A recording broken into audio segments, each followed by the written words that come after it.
What's up, everybody? This is Youth1 Football Director Ryan Oliver. Today, I am joined, have the pleasure of interviewing recruiting expert Bob Chmiel. Bob, thank you so much for joining me. How are you today? Doing very well. Doing very well. Very flattered that you're asking that I'm getting to do this with you. I enjoyed. Recruiting has been my passion. I've been an assistant football coach, but I was also a recruiting coordinator. I really leaned toward that recruiting side for over 26 years. Yeah, well, speaking to that experience, having over 20 years, you said 26 years specifically of experience. Tell me a little bit about your history with recruiting and how you even got into that. Well, I was a high school football coach at my own high school in Chicago, and Bo Schembechler, who was the head coach at Michigan at that time, visited our school, and we sat down and talked some football and that. And the following August, he offered me a graduate assistantship at the University of Michigan. And the graduate assistant coaches are coaches that actually assist the 9 full-time coaches. And with NCAA rules, you can only be a graduate assistant 2 years. I think maybe it was 3 years at that time. Then you have to move on to what we call a full-time job. But while I was a graduate assistant coach, Fritz Seifrith was one of the very, very first recruiting coordinators in the entire country, maybe in the top 3 anyway. And I really had a great relationship with him. And I started to spend a great deal of time with him in the recruiting office. And I just fell in love with it. Then when I transitioned to a regular job, a full-time job, if you will, at Northern Illinois, then Northwestern, and then back to Michigan and Notre Dame, I always held the title of recruiting coordinator. I absolutely loved it. And, it's kind of like seeing young men such as yourself come in with a dream, and, you're part of their life. You start out talking to them at a very early age, and if they come to your school, and then they always come back to the recruiting office because you're basically the first contact they have. And now there are so many of these young guys, all of them are out in the world right now and coming back and remember the stories about how we recruited them. And that, as a matter of fact, Ty Law, who was Hall of Fame defensive back with the Patriots, he came on his official visit with his grandfather. And his grandfather and I hit it off just like that. We became friends, and through the years when Ty played and his grandfather would come to campus to a game, he and I would, we would visit and stuff. And I talked to Ty the other day, and he remembered all that, and it was very flattering to me that he did remember my relationship with his late grandfather. Yeah, well, it really sounds like, part of the reason that you stuck with recruiting for so long is kind of the personal relationships and the personal element that you've built during your time. Being in recruiting for over 20 years, you've seen a lot of different changes with the rise of technology and different things like that over that time span. What would you say is the biggest difference between recruiting in the past, maybe 5 years, and even today, and kind of when you got your start back then? Ryan, that's an excellent question. And I'm going to go back a little farther than 5 years. Okay.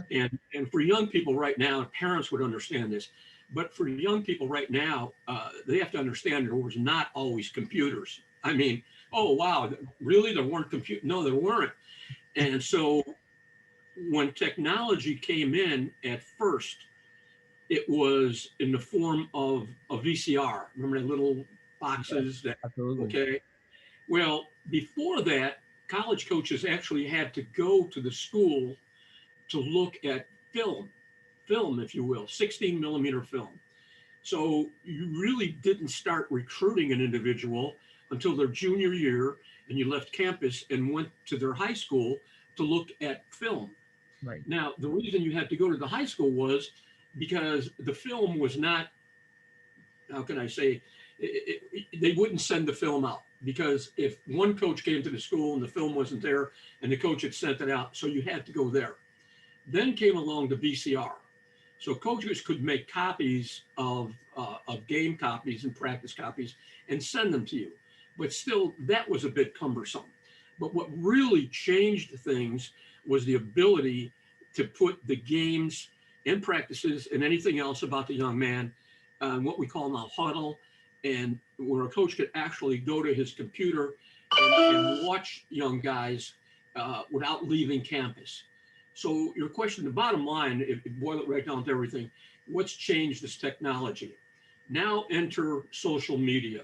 Yeah. So you take the technology, now you take the social media, and things have exploded. And the size of recruiting staffs have exploded. Some of these schools have 10, 15, 20, 25 people in the recruiting office. We had it early on was myself, the recruiting secretary, and maybe one student assistant. So Wow. now you take technology and you take social media, and that has changed everything radically.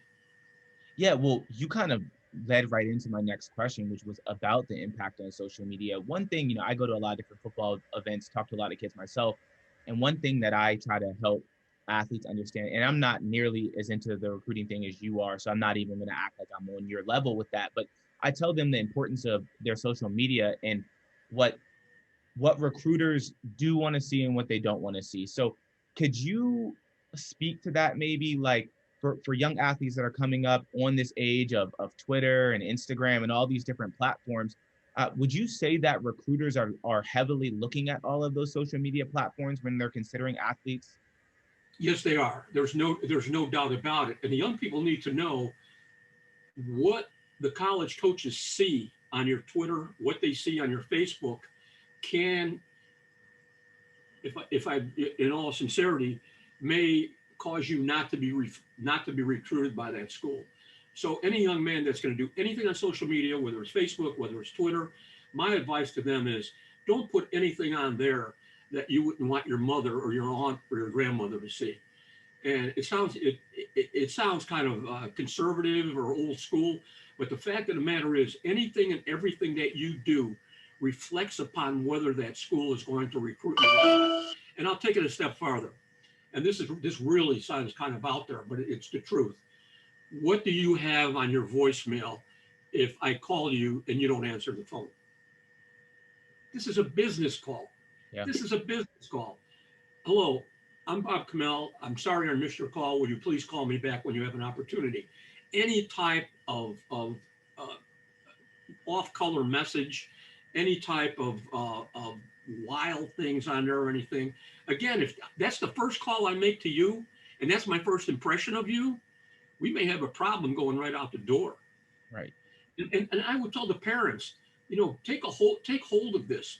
And young people are going to say, well, my friends do this or my friends do that, but maybe your friends aren't being recruited. And again, this is a business call, and anything and everything that you do will reflect upon whether that school may or may not recruit you. I mean, you said it so eloquently, and I wholeheartedly agree. It's so important what you put on your social media platform, because we often even see with, like, celebrities and stuff, they get tweets that they tweeted 10 years ago get brought up and they lose endorsements and different things, and it kind of falls in that same line for these athletes. You don't want to hurt your chances of getting recruited and moving forward in life by something that is on your social media page. So that's great advice there. So at Youth1, Coach Chmiel, we cover middle school athletes, and I want, you and I were kind of talking before. You can never get started too early. I want you to speak to, what can a middle school athlete do to kind of get on the right foot to get their recruiting efforts started? Again, an excellent question. For over 15 years, I traveled the country uh, talking to student athletes of all ages. And it begins, if you want to get recruited, it begins with three things, okay? And the third bit of advice that I'm going to give with these three things, okay, is the only one that pertains actually to playing. And that's number one, play hard on every play, every single play, because you never ever know who's watching. And the one play you take off may be the only impression that that coach has of you. So play hard on every play. That's number three. Number two, be the best student that you can possibly be. Don't wait to start to get those grades when the college coaches come into your life. Start out now. It's like practicing. If you get into a real good rhythm academically, that'll continue through your high school career. And the better your grade point average, the more schools will be interested in you. So number two is to get the best grades you can. And then number one, be a person of great character. Do extra things. Do maybe volunteer work as you get a little older. maybe in a veterans hospital, maybe a homeless shelter, maybe assisting with the special ed department at your school. You are starting to create a resume. And those are the three most important things that a coach will look at. One, character; two, great grades; and three, play hard on every play. And if you do these things at an early age, you'll get into a habit of doing those things, and you'll actually improve at doing those things the same way you'll improve at being a good football player. Yeah, no, that totally makes sense. Coach, I want to ask you a little bit about what role does media exposure play in the recruitment process from the perspective of a recruiter? Well, media is just all over the place. It's just the things I read in the paper now about, you know, Nick Saban at Alabama, and the coach at LSU some years ago offered an eighth grader.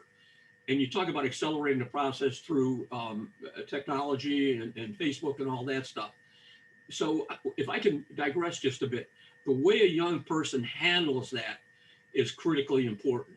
Mhm. And that's why sometimes when I read the paper about a young person being interviewed, I have to say to myself, did anyone speak to this young person, whether it's in the family or a coach or a mentor or whatever, about how to handle this?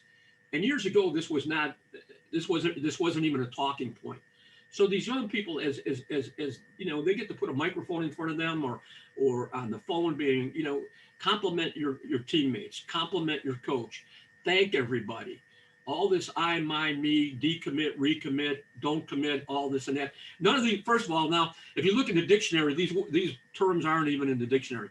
So how you handle that? So the media is reaching out to younger and younger athletes than they have in the past. Yeah, no, and I feel like, I interview a lot of athletes, in seventh, eighth grade, and a lot of times I'm the first person that they're interviewing with ever, and I think it ends up being a positive experience for them to help them kind of learn the ropes before they kind of get to a higher level of recruitment and they're being interviewed by bigger entities. And I think it's a good way to help them get that media exposure in the beginning. I want to kind of jump into more position I mean, specific questions. my Um, friend, your involvement, your involvement with young people and with basically kind of a media exposure is so important. And just like I would tell parents, your middle school coach could end up being, not end up, will be one of the most important coaches in your son's life. mhm. Your high school coach, your freshman high school coach, will end up being the most important person in life. So as you work with young people off the field with media, and their coaches work with them at an early age, this is a phenomenal opportunity to Yeah. get better at what you do. So my hat is off to you for that. Well, thank you so much, Coach. That makes me feel good to hear. Yeah, it's important to help these kids along, and you almost see yourself as kind of a mentor in a way to help them. Because I'm only 29 years old, so some of these athletes they see, they can see themselves in me, in the sense of just that I'm closer to their age than maybe their coaches are, or whatever, and to give them their first touch of media exposure is often a really great experience. And you see these guys down the road, and you're like, I interviewed them in eighth grade, so it's really cool. It's a really cool experience. Coach, I want to ask you a little bit about more position specific questions. In your mind, as a recruiter, what do you think college coaches are looking for in quarterbacks specifically as they're looking to enhance their programs? Well, one of the things is I can't say it's new to college football or new to recruiting, but it's somewhat new. Years ago, you were looking for a guy that was probably at least 6'3", could run a little bit. Uh, we would ask that, can he miss? Can he make the first rusher miss? Okay, is he athletic enough to do that? Well, those days are over. They're looking for athleticism, looking for leadership. Uh, and then when you get into the specifics of, if I may, and if this is, I don't want to be too advanced for what we're talking about right now, but scheme. A quarterback may be a perfect fit for one school and be totally a poor fit for another school, Right. predicated upon what they want to do offensively. But if the fundamentals basically though are the same, how you throw the football, your release, um, how you read defenses, which again is somewhat projecting toward an older player. Your leadership ability, how your team reacts with you. Here's another thing. What do you do when you come off the field? Okay, if you're a quarterback, what do you do when you come off the field? Because I'm watching you. Do you have the offense gather around you? If somebody drops a ball, do you criticize them, or do you, hey, you know what? The next time I throw you that ball, I know you're going to grab it. So there's a lot of things that they will look for, but the basics are, the ability to throw the football, Right. have enough athleticism to, if you're under duress, to beat the rush and tuck the football in and get downfield. So the quarterback position is very complicated. As a recruiting coordinator, I felt comfortable evaluating any position on the field, except one. I wanted the quarterback coach to evaluate all of the quarterbacks because I wanted to know that that coach is getting exactly what he wants in a quarterback to run that particular offense.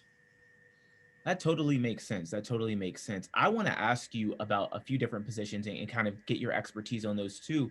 What about what would you say college coaches are looking for in the wide receiver position to complement their quarterbacks, Well, again, it's athleticism, speed. I think the ability to catch the ball with your hands as opposed to being a body catcher. Right. Beating coverage, beating man-to-man coverage, finding the soft spot in a zone and the ability to settle in that soft spot and mirror the quarterback, tucking the football away, yards after catch. And then the one thing that, especially even at the college level, the ability to block. Wide receivers want to catch the football, run down to the end zone and wave to everybody. I mean, I'm being facetious. But if you have to be a complete wide receiver to be attractive to college coaches or even high school coaches. I want to know that if the ball's not thrown to you, that you're running downfield and getting a block to free up the wide receiver who actually caught the pass. So be as complete as you possibly can. And again, be a hand catcher, not a body catcher. Learn to block, play well when the ball is away from you, and you'll have a chance to be a pretty good wide receiver. Now, if we talk a little bit about speed, I have seen wide receivers that if you put the clock on them, you'd probably go like, well, I don't know if I really want to recruit this guy.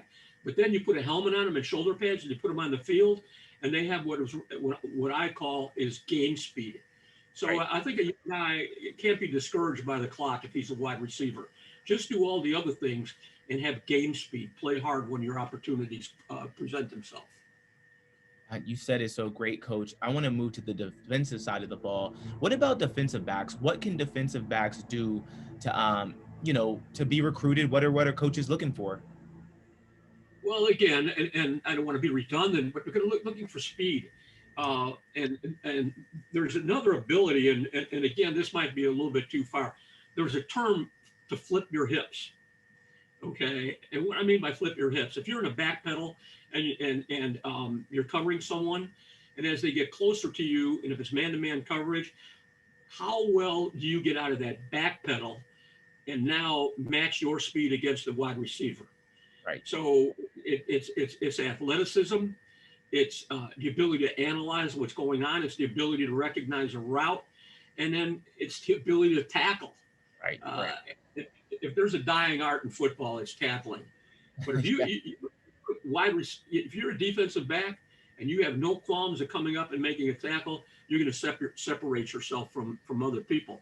Now, talking about defensive backs, what's happened again with scheme is there's corners, okay, that are usually good cover guys. There's a strong safety that plays up closer to the football, and it's almost a hybrid of a defensive back and linebacker. So those guys are a little thicker, and they usually cover tight ends, but they're a little more stout. So again, in that position, closer to the line of scrimmage, you got to have the ability to come up and make a tackle. And then finally, free safeties. And what you want in the free safety is range, that they can cover the field sideline to sideline. So each of these various positions in the secondary have various qualities that coaches are looking for. And lastly, in terms of positions, I want to ask you about in the trenches for offensive and defensive linemen. What do you think college coaches are looking for as they make their evaluations and their recruiting efforts? Again, athleticism, Yeah, but it's key. athleticism relative to other people at that position. Right, There's nothing better for a college coach when you go to recruit an offensive or defensive lineman to have an opportunity to watch him play basketball. If you get a big guy that can run the court playing right. basketball, and you can watch his athleticism doing that, I mean, that really wakes up a college coach when he comes out to recruit. And then, in the offensive and defensive line, now there's a, I'm reluctant to use this term because sometimes it's misinterpreted. But you have to be a pretty tough guy. And by a tough guy, I mean football tough. I mean when you cross the lines, not a bully in school or kind of a Right, tough guy, if you will, but to right, be in there play after play after play in those close quarters because you are making contact every single play, every play, whether it's the offensive side or the defensive side. No other position on the field makes contact in every single play. And the other thing is to take pride in that position. right. You know, offensive linemen, when I've coached, are almost like members of a fraternity. They are a close knit group. Right. So if you play an offensive line or defensive line, you have to have that kind of toughness and take great pride in being an offensive or defensive lineman. Yeah, that's true. Every talented lineman I've ever met or one that's made it far is really passionate about what they do and they love it and that they're in the trenches and doing the dirty work. You have to take pride in doing that dirty work and that toughness comes along with that. So I think that's a great point that you made. I want to jump back a little bit into more of the technical side of recruiting because I know a lot of young athletes will say, how can I find scouts in like my local area so I can get more on notice? Do you have any advice you can give how athletes can find maybe more local scouts? Well, first of all, I would lean on my coach. Yeah. Excuse me, right? I would lean on my coach a bit. And as a parent, I would approach the coach and let the coach know that, my son, our family really are interested in him one day playing college football. Right. And it may sound like, you're getting ahead of yourself, but I always feel that when you create an expert in a person, that person is flattered and that person is positive. Okay.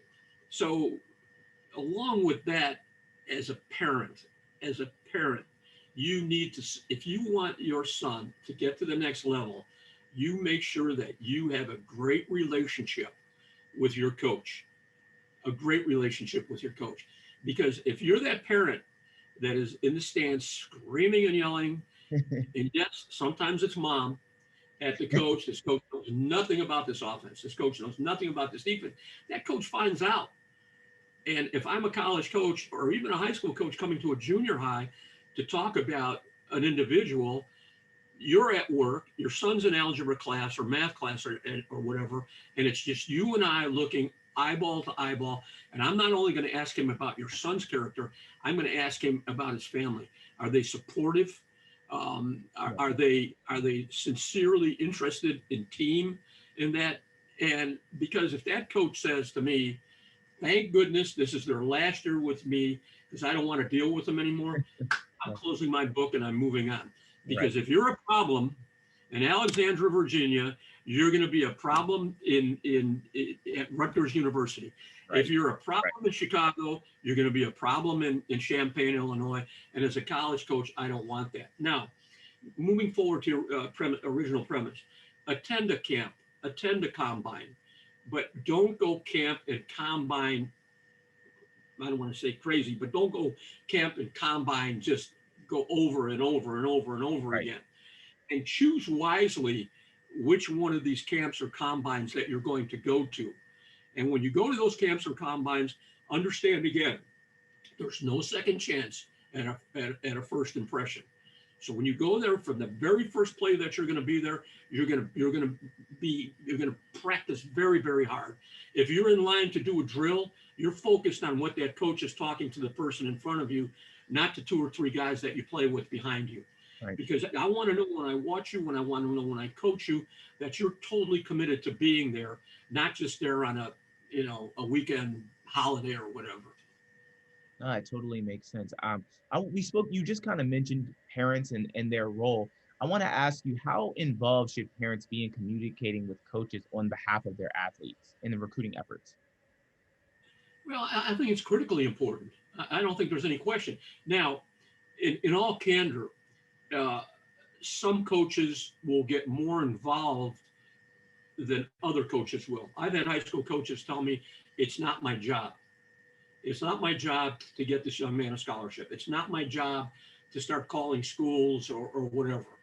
And you kind of look and think, well, okay, that's how you feel about it. And then you'll have other coaches that will be actively uh, assisting families. Right. But again, it's like anything else in life. It's about communication, and it's about positive communication. The one thing is this: if your coach, if your son is a running back, and your coach decides that he can contribute better to the team as a defensive back, all right, don't don't pout, don't be upset, don't criticize the coach. Go and see the coach, and your mantra should be this: Coach, whatever I have to do to contribute to this team is what I want to do. And when a coach hears that, it'll light his eyes up. So always be as positive as you possibly can. Now, if you come to an impasse as a parent where you really are upset about something, don't tell your neighbor, don't tell another parent on the team. Call the coach. Coach, can I have 20 minutes or 25 minutes of your time? I really want to support you, but I really don't understand this particular decision. Right. Yeah. Yeah. No, I think that's a totally a good way to assess it. I want to ask you, because you've seen so much in your 26 years, what's the single biggest mistake an athlete can make in their recruiting process that will derail their efforts in getting where they want to go? Misbehaving. And what I mean by misbehaving, getting into situations off the field that whether it's legal, whether it's drugs, whether it's alcohol, whatever it may be, to me, that's the one thing I want to know. And I'm going to follow your character. I'm going to talk to different people in the community about you. Um, I've told this story 100 times, and it's not only you, it's who you associate with. Right. And Ryan, I really want to be emphatic about this. Now, we were recruiting a young man from the southeastern part of the state of Michigan years ago, and he was almost a straight A student. He was a wide receiver. He ran a 4.4, 4.5, about 6 feet 2 inches tall, 6 feet 3 inches tall, athleticism, everything you could possibly want in an athlete. Possessed great character. And I spoke to him when he was a junior, and I told him that we were going to recruit him, but I'm not, this is before everything got so accelerated, but I'm going to come and visit you at school your senior year. We're going to talk about an official visit. I want to see the first 2 games of your senior year to see how things are going. And I called his high school coach, and I said, Coach, we have a bye week next week. We're not playing. I'd like to come to school. I'd like, if you don't mind, can you create time for me to talk to him and talk to you? We're going to offer him a visit. Don't say anything to him yet, but then after that visit, when he comes on his visit, we're going to offer him a full scholarship. And whether it's a Division III school, Division II school, an NAIA school, or even a junior college, this young man's future was basically set.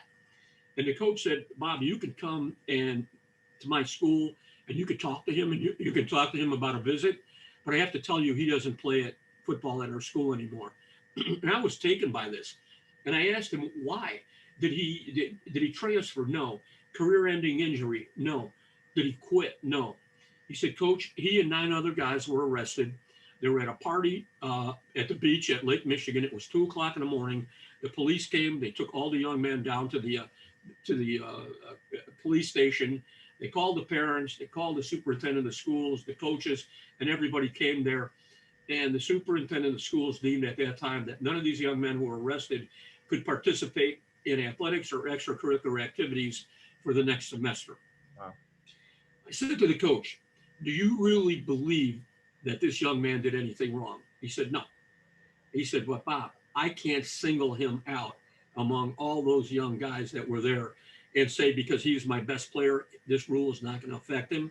So in one night, he was with the wrong people at the wrong time, Right. and it changed the course of his life. And as young people go right now, even sixth, seventh, and eighth graders, you're going to go to a playground. Somebody may be smoking marijuana. You're going to go to a gym. Some guys outside in the parking lot maybe drinking beer. You're going to be someplace with someone, and someone's going to stick their hand in a car and grab somebody's cell phone or anything. You get caught in a situation like that, you got to excuse yourself and get out of that. And to the parents, I would say this: know who your son is with. It might not always be one of his teammates. It might not be always a young man who has the same goals as he has. So not only be the right kind of person, associate with people that want to get to the next level academically and athletically. I, I couldn't have said any better myself, and that's great advice. You definitely have to watch the people that you're around and athletes. It's really really important because one wrong decision can lead you astray, as you just noted with that story. Coach, as we wrap things up, I want to ask you, what is one characteristic, maybe like the characteristic you look for most as a recruiter in athletes? Because you see plenty of athletes have talent, but what about someone's character do you look for most that you can value in that recruiting process? Well, as we spoke about what we're looking for in each position, but I don't care if it's a quarterback, a defensive back, a kicker, a punter, whatever it is. And I'm not. This is not. I'm sincere when I say this. Character, because character initially will be so critically important. Because now, look, if I'm going to bring you to my school, as a coach, we're gonna travel together on a bus. Early on, we're going to stay in the same dorm. Um, as a position coach, I may have you to come to my home for dinner from time to time and be with my family. I want to know that you are the right kind of guy. I want to know that you're doing extra things in the community. I want you to embrace the culture of our football program, and more importantly, of the academics at our university and the culture of our community. Character, character, character. And now I'm going to watch you play football and academics. I'm sorry, Ryan. The higher the grade point average, the more opportunities you're going to have. And let's take it down to this: Division III can't give you scholarships based on athletics, but they can come up with a lot of scholarship money based on academics. And the higher your grade point average, the more financial aid they will be able to give you. Well, you heard it straight from the expert. I couldn't have said any of this better myself. And you're filling me with knowledge about the recruiting process, Coach. So I really appreciate your time. Over 20 years of recruiting, and you're the expert. You're the guy that people need to hear perspective on this type of thing. So thank you so much for your time. I really appreciate it. I appreciate it also. Thank you very much. Thank you.